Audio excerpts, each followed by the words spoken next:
Hello everybody, welcome back to the bench. Today it is a product unboxing. Might have got a little happy and did it already, but I put everything back in for you guys, so we're doing a little product unboxing of the UTG Recon 360 TL Bipod. Alright, I'm not going to bore you guys with a bunch of blah blah blah blah blah. This is, I think I paid about 70 bucks for it on the good old Amazon.com. And my first impressions on this thing. Get a little instruction booklet on how to use it. It's a bipod though. I'm sure you guys can figure it out. Anyway, so in a world where bipods cost $360 or some crazy shit, what does the cheap end or the cheaper end of the spectrum offer? And holy crap,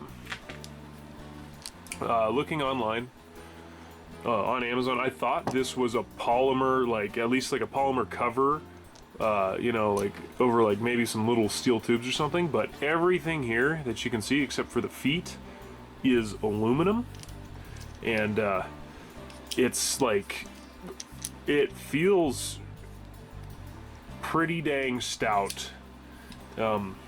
As far as I've heard and seen, this thing is pretty dang stout. Now the reason that I picked this up is because I've been rocking a Harris bipod on my rifle for I don't know, 10 years, and I thought, well, I finally got like a precision rifle, and so thought I'd ball out a little bit. You know, 70 bucks. So, you know, hey man, it's a lot of money these days. Everything's so dang expensive, so, you know, if this is a good deal, why not get it? I don't want to spend $400 on an Atlas or, you know, whatever those crazy things cost. I mean, shoot, even the Magpul bipod, which is made out of polymer, for 100 bucks is just that, you know what? You think of it what it is, I think that's a little steep, especially for, you know, for a bipod. Like, I mean, what, there's maybe 15, 20 bucks worth of material sitting here, and you just, you know, some guy in China's cranking these things out. You know, I'm sure that, you know, for 70 bucks, I'd say even these guys are making money, but you gotta think, what are the other bipod companies getting away with? Holy cow. Anyways, so I'm gonna go ahead and stop talking about all that crap. This is just a adjustable bipod. I think it's 7 inches to 12 or 10 inches, 7 to 12 inches or something you can get out of it. Picatinny rail mounting situation on the bipod itself. It rotates, and holy crap, this thing is stiff. There's a lot of stiff in this thing. I'm assuming it'll break in a little bit and get a little bit easier to use down the road, but out of the box that thing is stiff. The nice thing is it does come with a swivel stud, or just a standard sling stud adapter with a little piece of pick on it, so you can put it on your rifle. And I'm going to go ahead and install this on my rifle, and I'll see you once I get it installed.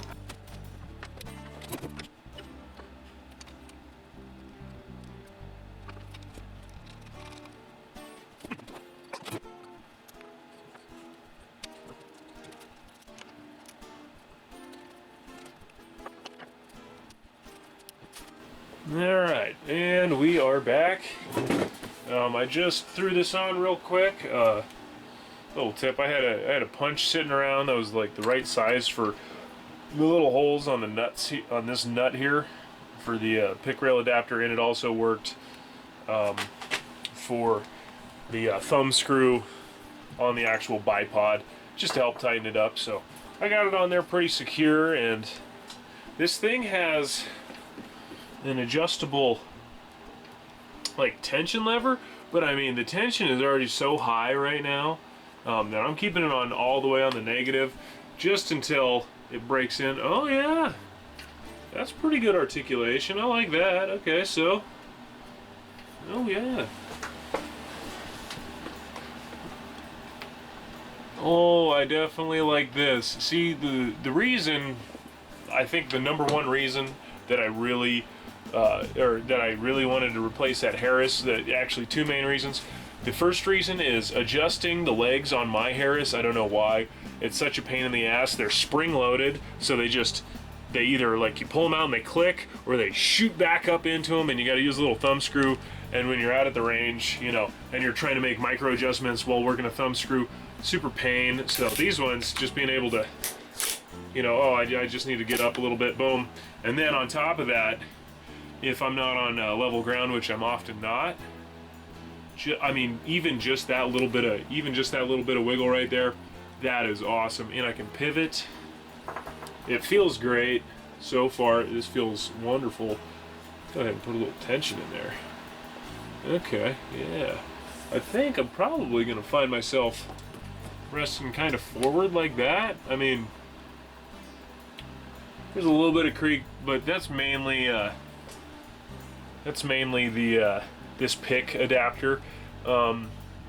This pick adapter is beveled for like a classic rifle stock, and this Bergara B14 HMR has a pretty flat bottom, so I knew that was going to be kind of a little bit of an issue. I'll probably come up with a fix for that in the future, you know, maybe put something in there in between the stock, or shave this little adapter down so it's a little bit flatter, but I'm not going to do that today. I just wanted to show you guys this bipod. And if you're looking at buying it, I'd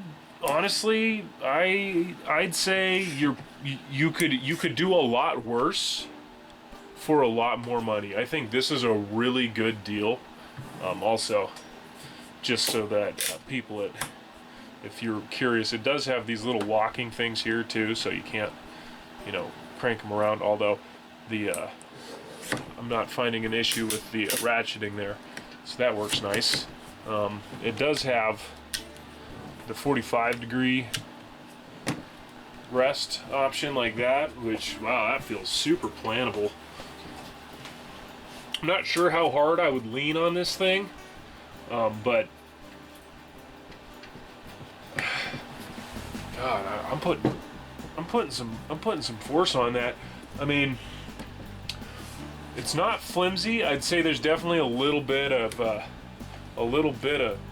movement in there, but I'm also going to put a lot of that on this pick setup not being exactly bomb-proof to this stock. In this stock, 4N2, it's probably moving a little bit. That's definitely way more force than I typically put on this rifle bipod setup. So I'm calling this an overall win. I cannot wait to go out and try this thing out.